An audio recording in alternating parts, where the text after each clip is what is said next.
Bonjour à toutes et à tous et bienvenue au Cryptos Technical Briefing. Chers amis, ravi de vous retrouver mardi 24 juin 2025. Alors, les supports tiennent, l'actualité géopolitique est hyper versatile. Vous savez, là j'enregistre la vidéo mardi matin.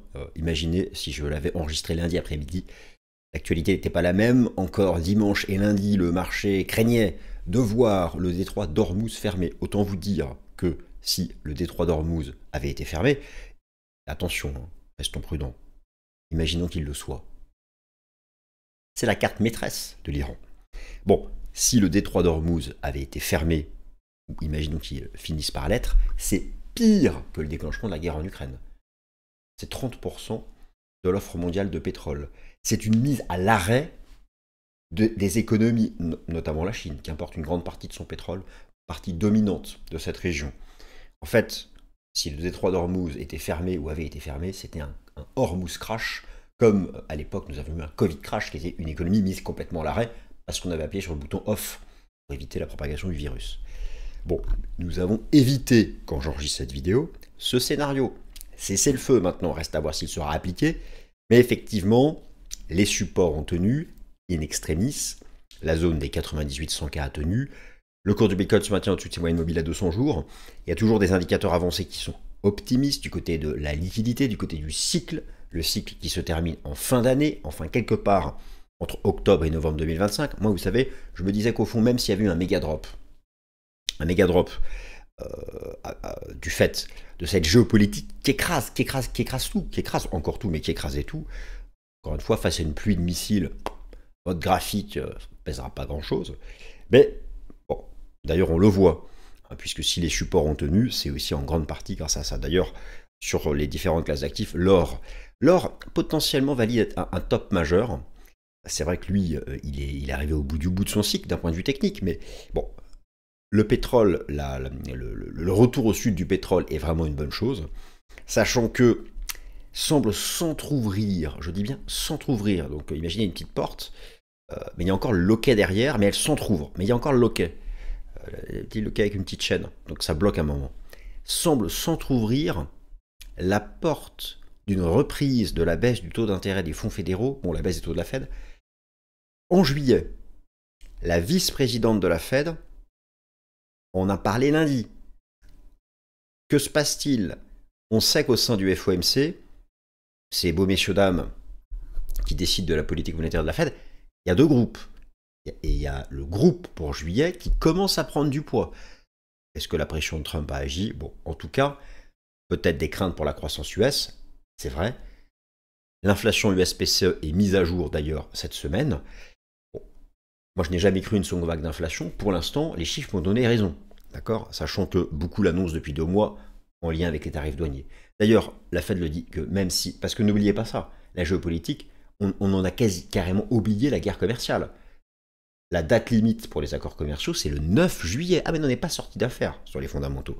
Non seulement on est loin d'être sorti d'affaires pour la géopolitique, donc ça le problème avec l'actualité du jour, c'est qu'on peut dire quelque chose le matin et l'après-midi, il y a une nouvelle information, tout est balayé. Donc là, je vais prendre du recul avec vous. Bien sûr, je vais vous montrer des choses qui moi, me font continuer de penser que ce cycle n'est pas terminé. Et même s'il y avait eu un drop là, à 90K, même si le marché était revenu chercher les 75-80K, j'aurais encore cru. Parce que le cycle est long. Parce que techniquement, ça passe encore. Alors, là, le fait que le marché essaye de redémarrer, en tout cas ce mardi matin, fait que nous sommes encore dans le sillage de ce qu'annonce la liquidité mondiale. Vous savez, l'agrégat des M2, l'addition des agrégats M2 des différents pays. Nous sommes encore dans les moyennes de cycle, dans les moyennes de répétition de cycle. Et d'ailleurs, si nous faisons de la répétition de cycle halving, nous pourrions avoir un été pas trop moche, sachant que c'est paradoxal parce que l'été n'est pas forcément la meilleure période en termes de saisonnalité pour Bitcoin. Ça, c'est la répétition calendaire, mais la répétition halving donne un message différent, plutôt en accord avec ce que dit la liquidité. Bon, mais nous l'avons toutes et tous compris, de toute façon, le marché pour avancer, le cours du BTC pour rejoindre ces cibles de juillet évoquées lors de mes précédentes vidéos, le marché avait besoin de se libérer de ces chaînes fondamentales. Et parmi ces chaînes fondamentales, il y avait l'énorme boulet, je ne sais pas combien il pesait, mais il était énorme, Donc il était aux chevilles, fixé aux chevilles du BTC, comme vous savez, on fixait des fers au bagnard à l'époque. Hein, voilà. Eh bien, bah, c'est comme Jean Valjean, quoi. Et puis il a fini par se barrer. Bon. Est-ce que Bitcoin s'est enfui du bagne? Peut-être que s'est libéré de ses chaînes fondamentales géopolitiques. Il faut rester prudent sur le sujet. Mais si c'est le cas, et qu'en plus nous avons des accords commerciaux début juillet, et en plus la Fed baisse ses taux en juillet, ou qui au moins en juillet dit elle les baisse en septembre, aurait permis d'avoir quelque chose. Et puis les alts dans tout ça. Alors, les alts sont pas passés loin de la correctionnelle. Là, il y a des choses qui changent depuis 24 heures. Restons prudents, mais j'ai quand même des choses potentiellement intéressantes à vous montrer sur les alts. C'est parti, on commence par le pétrole. Alors oui, forcément, là c'est pas passé loin. Mais effectivement, là, regardez-moi cette bougie journalière hier du pétrole. Vous avez ici le contrat futur. Et je peux vous montrer aussi la bougie journalière de l'US Oil.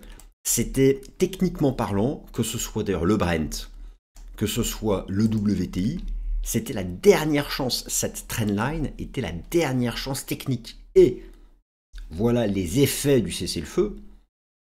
Voilà les effets du fait que l'Iran n'a pas fermé le détroit de Hormuz, et heureusement, alors attention, ça reste une de ses cartes maîtresses, si jamais les choses devaient reprendre et empirer, et c'est ce que craignait le marché.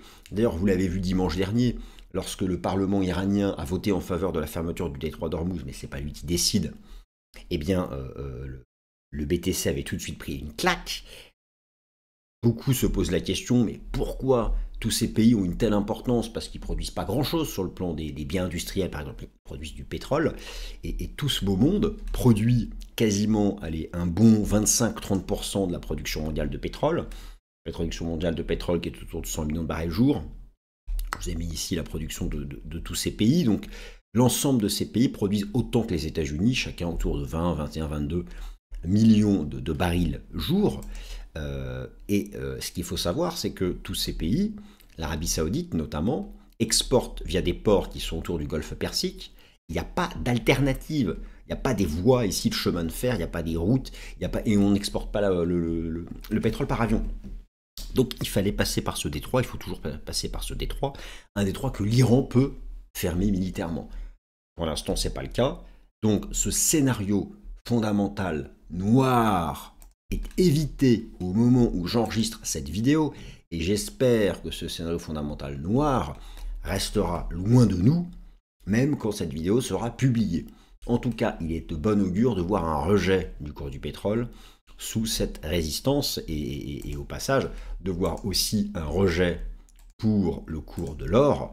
Le cours de l'or, on commence à avoir potentiellement une belle divergence avec un marché qui a fait tous les objectifs théoriques bullish et qui est sous une énorme résistance long terme ici en mensuel.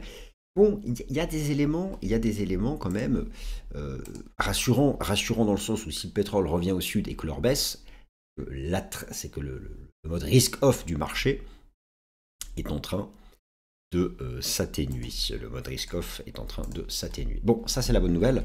Alors, sur le temps fort fondamental de la semaine, c'est l'inflation US-PCE. L'inflation US-PCE qui sera mise à jour ce vendredi. Moi, vous savez, je vous ai déjà expliqué que pour 1000 raisons, je ne crois pas dans une seconde vague d'inflation. D'ailleurs, je vous remontre ici, imaginons que ça reparte complètement vrille sur le plan géopolitique. Il faut déjà du temps pour que ça se transmette aux chiffres d'inflation. Il y a un lag énorme. Mais quand bien même, vous avez ici le poids total direct et indirect du prix du pétrole dans l'indice d'inflation favori de la Fed, le PCE, c'est 10-11%. Donc, il y a quand même des limites. Et au passage, vous avez la vice-présidente de la Fed hier qui a parlé. Et le fait qu'elle se dise favorable à une baisse des taux dès le 30 juillet, ce que le marché n'attendait pas, est en train de raviver la probabilité de marché d'une baisse de taux en juillet. Bon, c'était quasiment 0, c'est 22. Ça peut aller vite. Mais tout ça, voilà, je me dis, on peut avoir un ensemble de données fondamentales qui sont pas trop mal. Alors, pour le BTC, Eh bien, alors une grosse zone support a été défendue, la zone ici des 98 000, 100 000 dollars. D'ailleurs, le marché a fait un zigzag parfait, quasiment un A égale C parfait, donnant toujours à ce rebond ici entre 75 000 et 111 000 dollars le rôle de facteur technique dominant.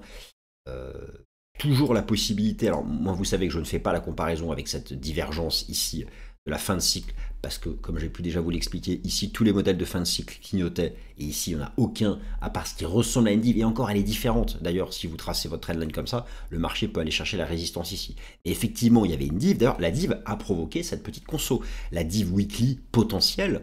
En tout cas, la contradiction prix-momentum a provoqué cette structure en zigzag. Mais une structure en zigzag, d'ailleurs, c'est une structure ici de continuation et qui donne corps à ça. Donc moi, je veux dire, tant qu'on se maintient, de toute façon, moi, c'est simple. Tant que le marché se maintient au-dessus de la moyenne mobile à 200 jours, je reste bullish. Voilà. Et on la pète, c'est compliqué, on reviendra ici. Mais dans l'immédiat, et encore, je pense que le cycle ne sera même pas terminé.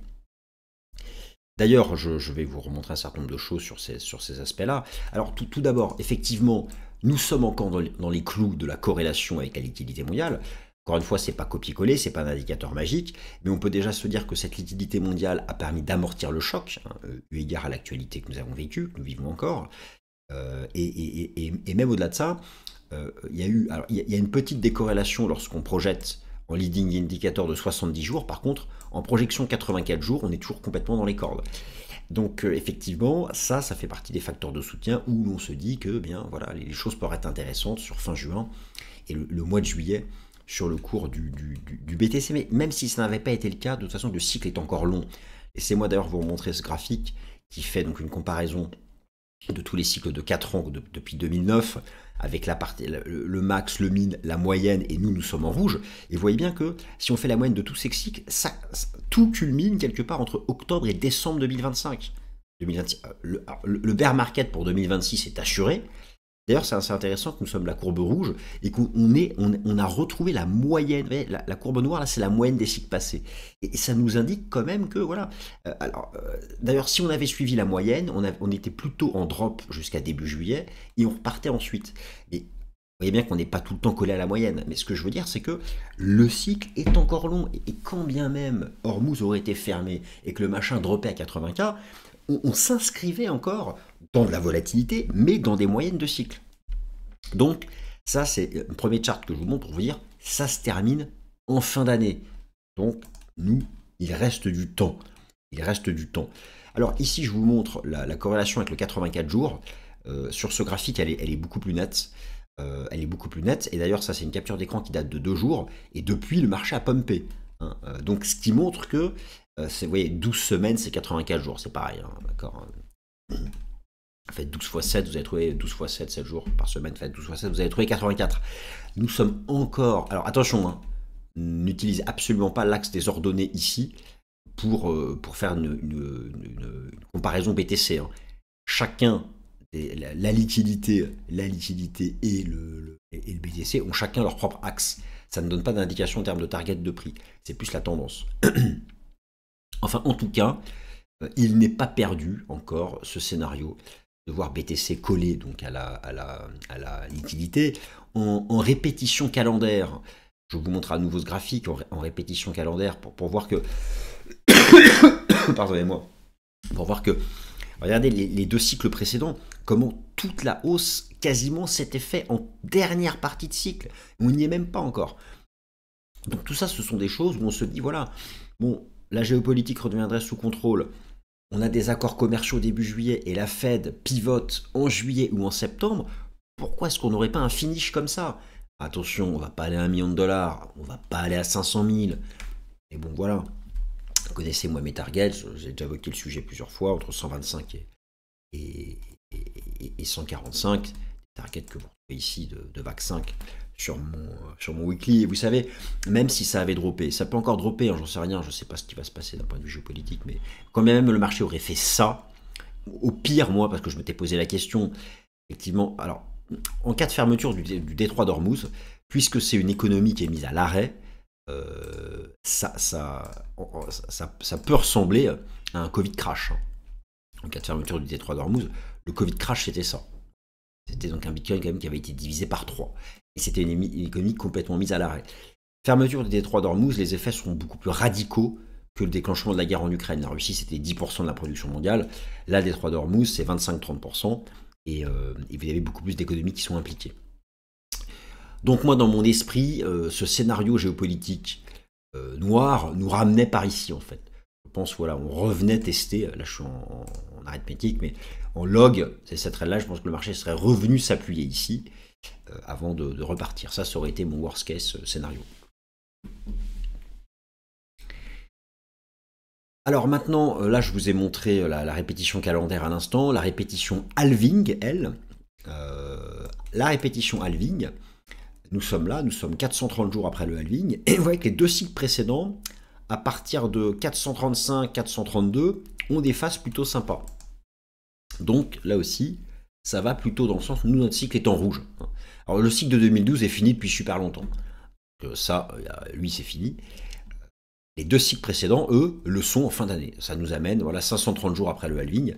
Nous sommes 430, donc voilà, 3 mois, bah, écoutez, juillet, août, septembre, voilà, ça nous amène fin septembre. Là. En répétition halving, ça nous amène pour un haut de cycle fin septembre. À suivre. À suivre, à suivre, à suivre. Alors, donc oui, alors maintenant, dans l'immédiat court terme, là j'ai une structure en zigzag qui peut être un schéma classique. J'aimerais, pour vraiment donner un signal de redémarrage, il faudrait faire sauter la résistance à 106, qui est le record historique ici, en cours de clôture. Vous avez aussi donc en Taslo du système Ishimoku. Le contrat futur avait ouvert un gap baissier, il l'a rapidement comblé, il repart. Ça aussi c'est intéressant. Et je me dis que partout finalement on peut aller chercher cette trendline, vous voyez, cette ligne de tendance ici, et qu'on retrouve ici. Donc ouais, je me dis qu'il y a de l'upside pour au moins aller chercher, aller chercher ça. Et le Rainbow Chart, lui, le Rainbow Chart nous donne toujours cette zone des 128, 129. Cette zone des 128, 129. Vous voyez, je me mouille encore. Ah, cool. Ah, putain, un truc de ouf. Ça correspond à mon 0,618. Tiens. Bon, bah écoutez. Ça correspond. Vous voyez, je me mouille encore. Hein. Bon, on verra bien. Je ne maîtrise pas, bien sûr, tout ce que je vous dis là. Le 128K, oubliez-le. Si le détroit d'Ormuz ferme, c'est comme ça. Il n'y a aucune chance. Bitcoin n'est pas une valeur refuge. Donc, à situation géopolitique stable, je dis stable depuis qu'on a cette annonce de cessez-le-feu, si tout ça se confirme, oui, c'est crédible. Tous ces arguments techniques ne pèsent rien face à une fermeture du détroit d'Ormuz. Rien. Donc tout ce que je vous dis est à la condition qu'il reste ouvert. Et à ce moment-là, 128K peut être gérable. Alors imaginons, rêvons, si tout ça tenait la route. Et si effectivement le marché parvenait enfin à atteindre ses cibles. Qu'en est-il des alts? Alors pour les alts, il y a un début de truc, mais c'est... Bon, il y a un début. J'ai 3 graphiques qui sont importants pour les alts.